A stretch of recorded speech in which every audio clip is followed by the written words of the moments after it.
Hello student, Vande Mataram. आज हम पढ़ेंगे बीमारी। इसको रोग भी कहा जाता है। इससे पिछले क्लास में हम लोग बीमारी क्या है और बीमारी के कारण देख लिए थे, है ना। अब हम देखेंगे कि ये जो बीमारी होता है वो क्या है, या इसके हम प्रकार देखेंगे। तो बीमारी जो है वो दो प्रकार के होते हैं। तो यहाँ पर बीमारी जो है या रोग है ना, वो दो प्रकार के होते हैं। एक होता है जन्मजात बीमारी और एक होता है उपार्जित। तो यहाँ पर जो जन्मजात होती है, मतलब ऐसी बीमारी जो मनुष्यों को, है ना, जन्म से ही होती है या वो पीढ़ी दर पीढ़ी उनमें फैलती है, तो ऐसी बीमारी को कहा जाता है जन्मजात।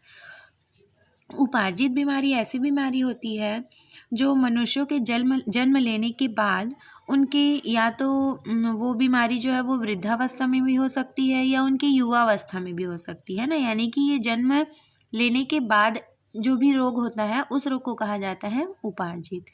तो जन्मजात बीमारी जो है वो कई प्रकार से होते हैं, है ना। जैसे कि हम यहाँ पर पहला देख लेते हैं। तो यहाँ पर पहला है हंसियाकार।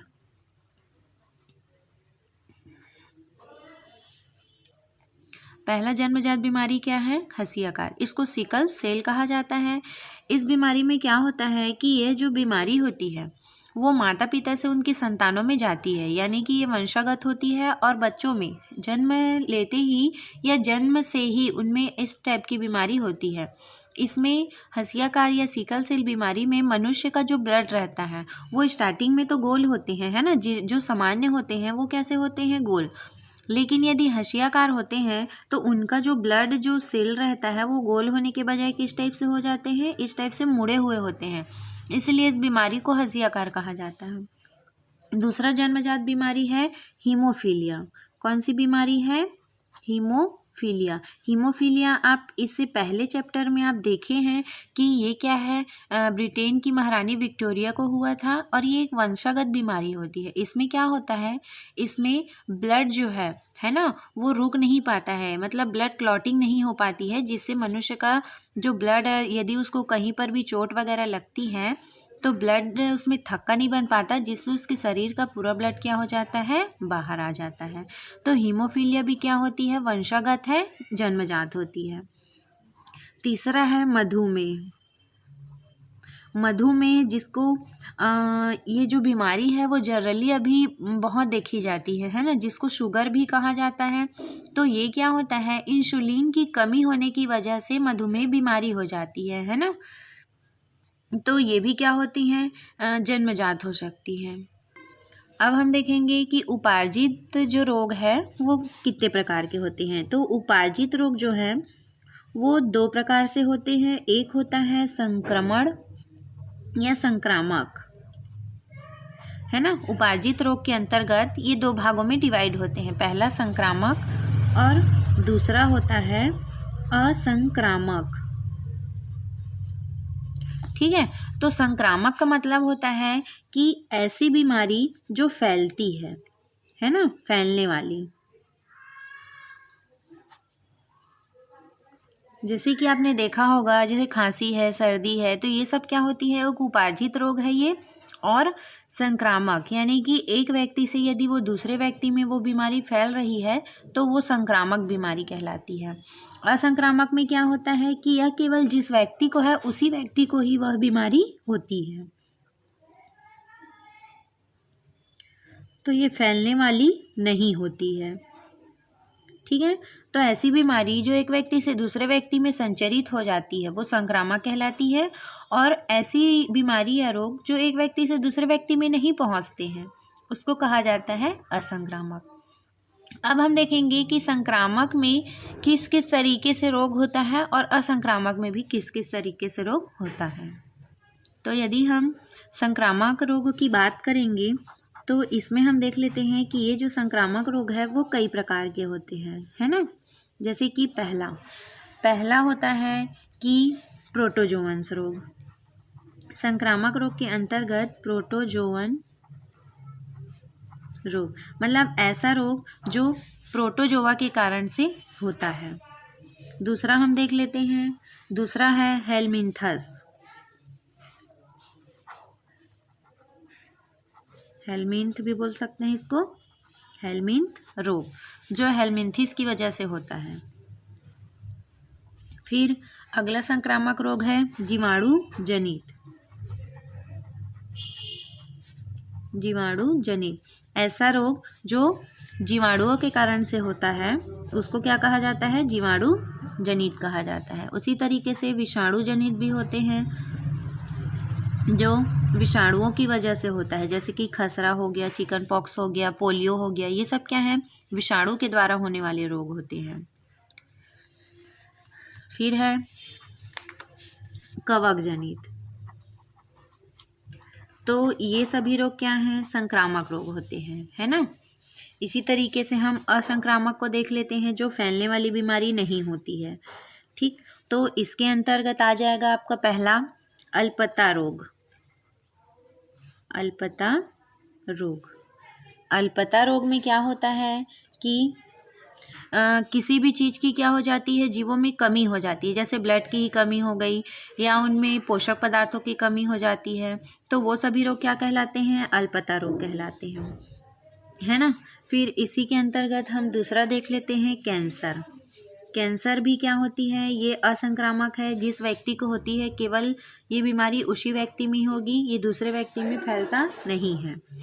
फिर है एलर्जी, किसी भी व्यक्ति को बहुत सारी ऐसी चीज़ें होती हैं जिनसे उनको क्या होती है, एलर्जी होती है, तो जिस व्यक्ति को ये एलर्जी है वो केवल उसी व्यक्ति को ही रहेगी, ठीक है, ये फैलता नहीं है। फिर है आनुवंशिक रोग। आनुवंशिक रोग में आपने जैसे जन्मजात में देखा हीमोफीलिया हो गया, है ना, हंसिया रोग हो गया, तो ये क्या होते हैं, असंक्रामक होते हैं, वो फैलते तो नहीं है, हाँ, लेकिन क्या होता है कि ये पीढ़ी दर पीढ़ी, है ना, जीन के द्वारा ही क्या होते हैं, एक पीढ़ी से दूसरे पीढ़ी में जाते हैं।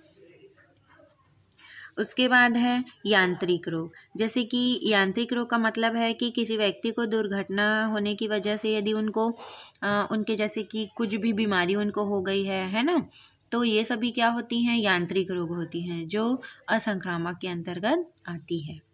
अब हम देखेंगे, सबसे पहला देखेंगे कि प्रोटोजोवंस रोग क्या होते हैं और इनसे कौन कौन से रोग होते हैं। तो प्रोटोजोवंस रोग देखने से पहले एक बार इसको रिवाइज कर लेते हैं कि बीमारी या रोग ये दो प्रकार के होते हैं, जन्मजात और उपार्जित। जन्मजात जो जन्म से ही मनुष्यों में होते हैं, जैसे कि हंसियाकार या सिकल सेल, हीमोफीलिया, मधुमेह। उपार्जित में क्या होता है कि ये दो भागों में बटे होते हैं, एक संक्रामक और एक असंक्रामक। ये क्या होता है कि मनुष्यों में उनके जीवन काल में कभी भी ये बीमारी उनको हो जाती है, तो उनको उपार्जित कहा जाता है। संक्रामक ऐसी बीमारी है जो एक व्यक्ति से दूसरे व्यक्ति में फैलती है। असंक्रामक ऐसी बीमारी होती है जो केवल उसी व्यक्ति को ही रहेगी जो उस बीमारी से ग्रसित होते हैं।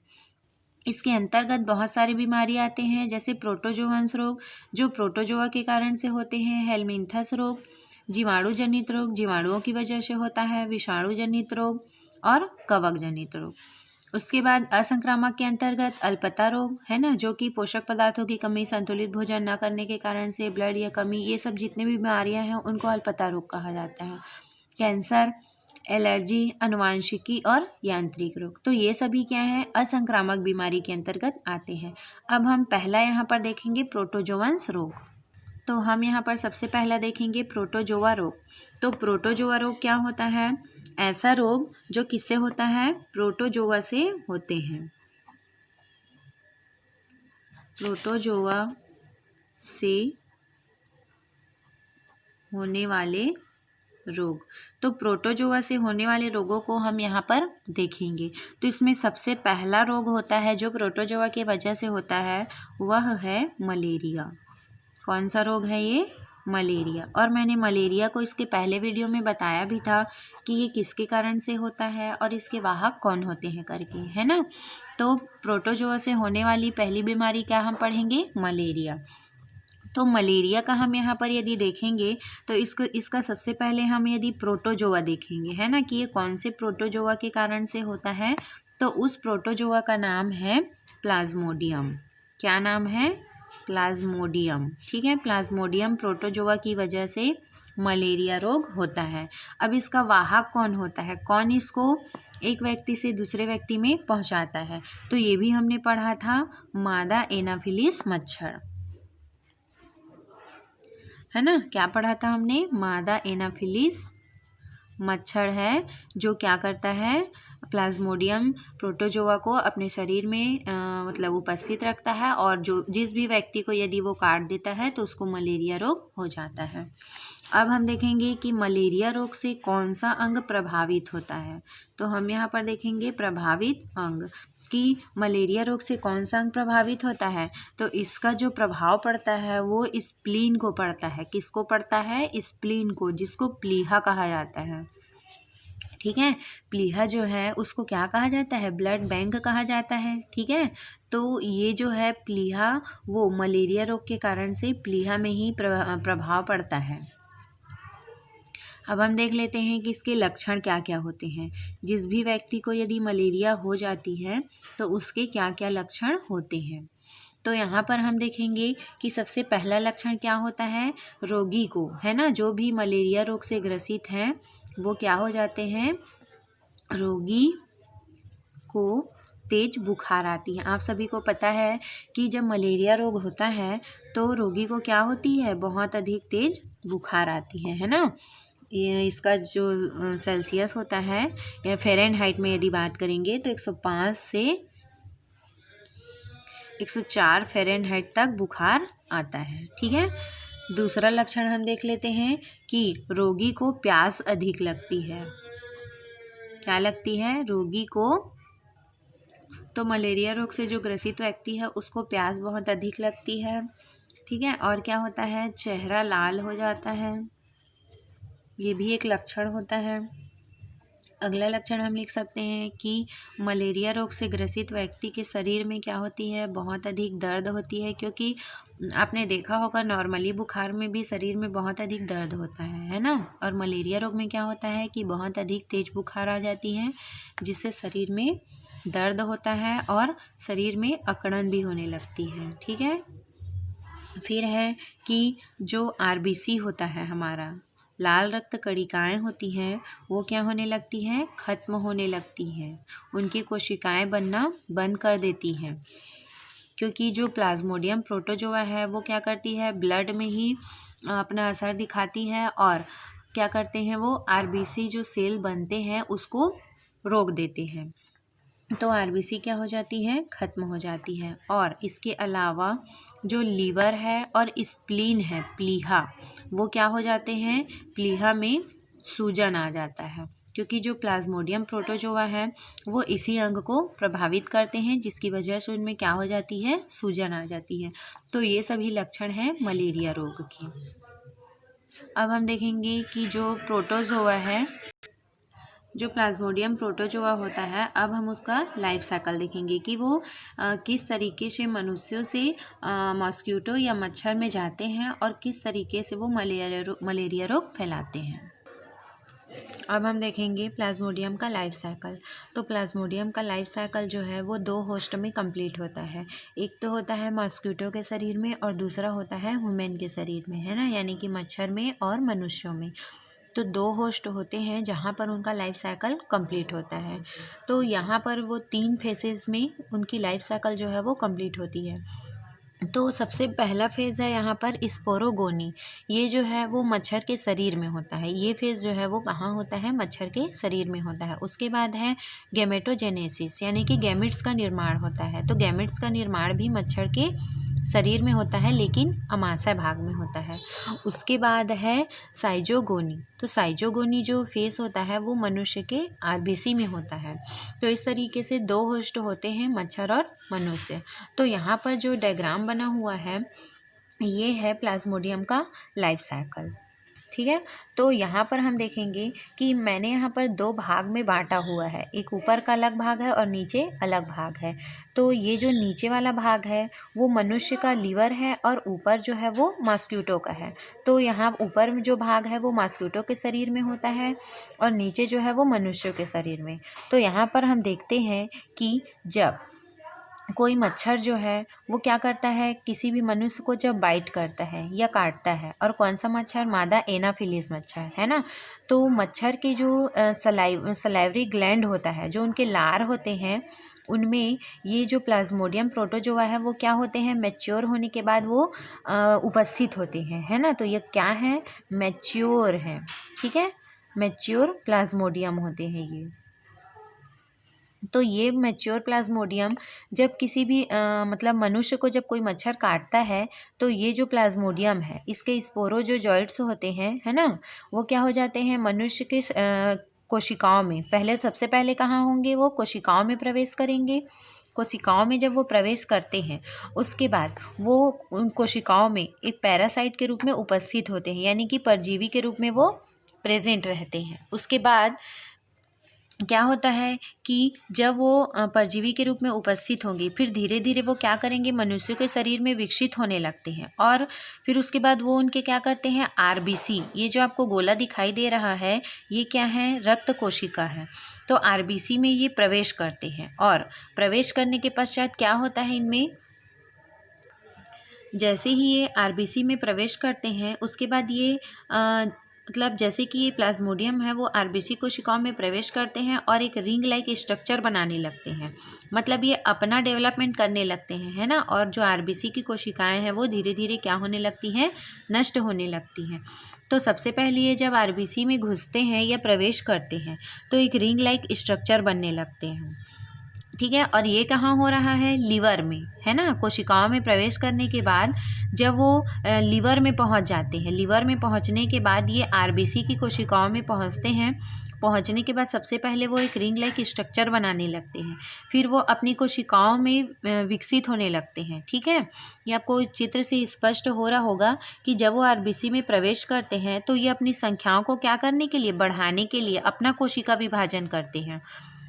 उसके बाद नेक्स्ट स्टेज में क्या होगा, न्यूक्लियर डिवीज़न, अपने न्यूक्लियस को क्या करने लगते हैं, वो विभाजित करने लगते हैं। और इस प्रकार यदि एक आरबीसी में एक प्लाज्मोडियम प्रवेश किया है, तो वो विभाजन के फलस्वरूप कई प्लाज्मोडियम में डिवाइड हो जाते हैं। उसके बाद जब इनकी संख्या बढ़ जाती है, उसके बाद 24 से 28 घंटों के बाद, है ना, ये जो आरबीसी की कोशिकाएँ होती हैं वो फट जाती हैं।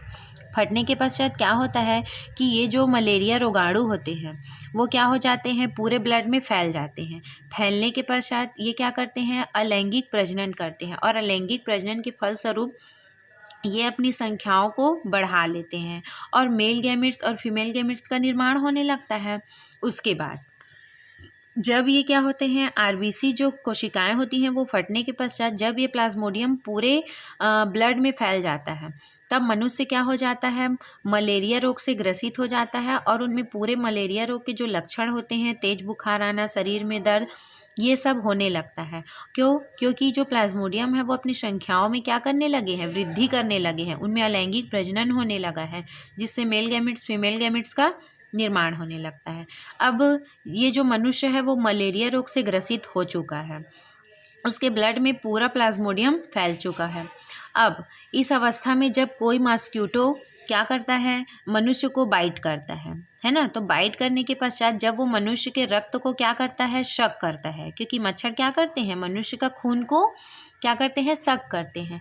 तो शक करने के पश्चात ये जो मलेरिया रोग है, जो प्लाज्मोडियम है, उसके गैमेट्स क्या होते हैं, मच्छरों के शरीर में प्रवेश करते हैं, है ना।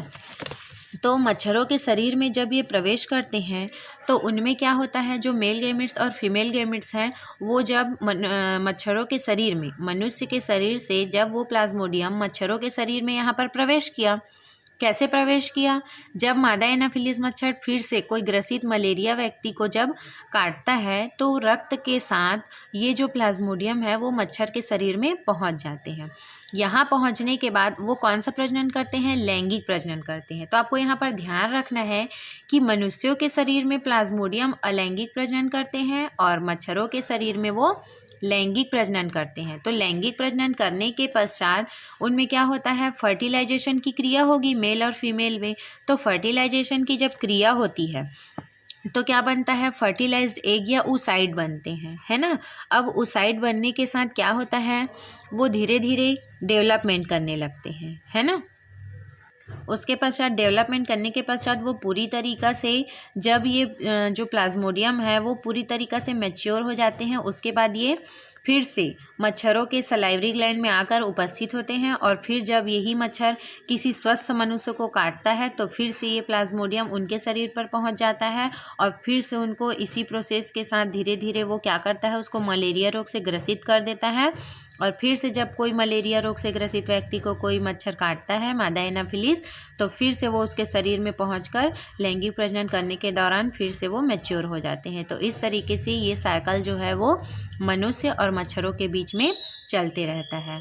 यहाँ पर जब कोई मनुष्यों में प्लाज्मोडियम नामक जो प्रोटोजोआ है वो प्रवेश करता है, तो जब वो उनके आरबीसी में प्रवेश करते हैं तो आरबीसी में प्रवेश करने के पश्चात ये अपनी संख्याओं को निरंतर बढ़ाते जाते हैं और जिसके कारण से आरबीसी का क्या होने लगता है, विनाश होने लगता है और मनुष्यों में रक्त की कमी हो जाती है और कभी कभी क्या होती है, उनकी मृत्यु भी हो जाती है। तो इस तरीके से था यह प्लाज्मोडियम का लाइफ साइकिल।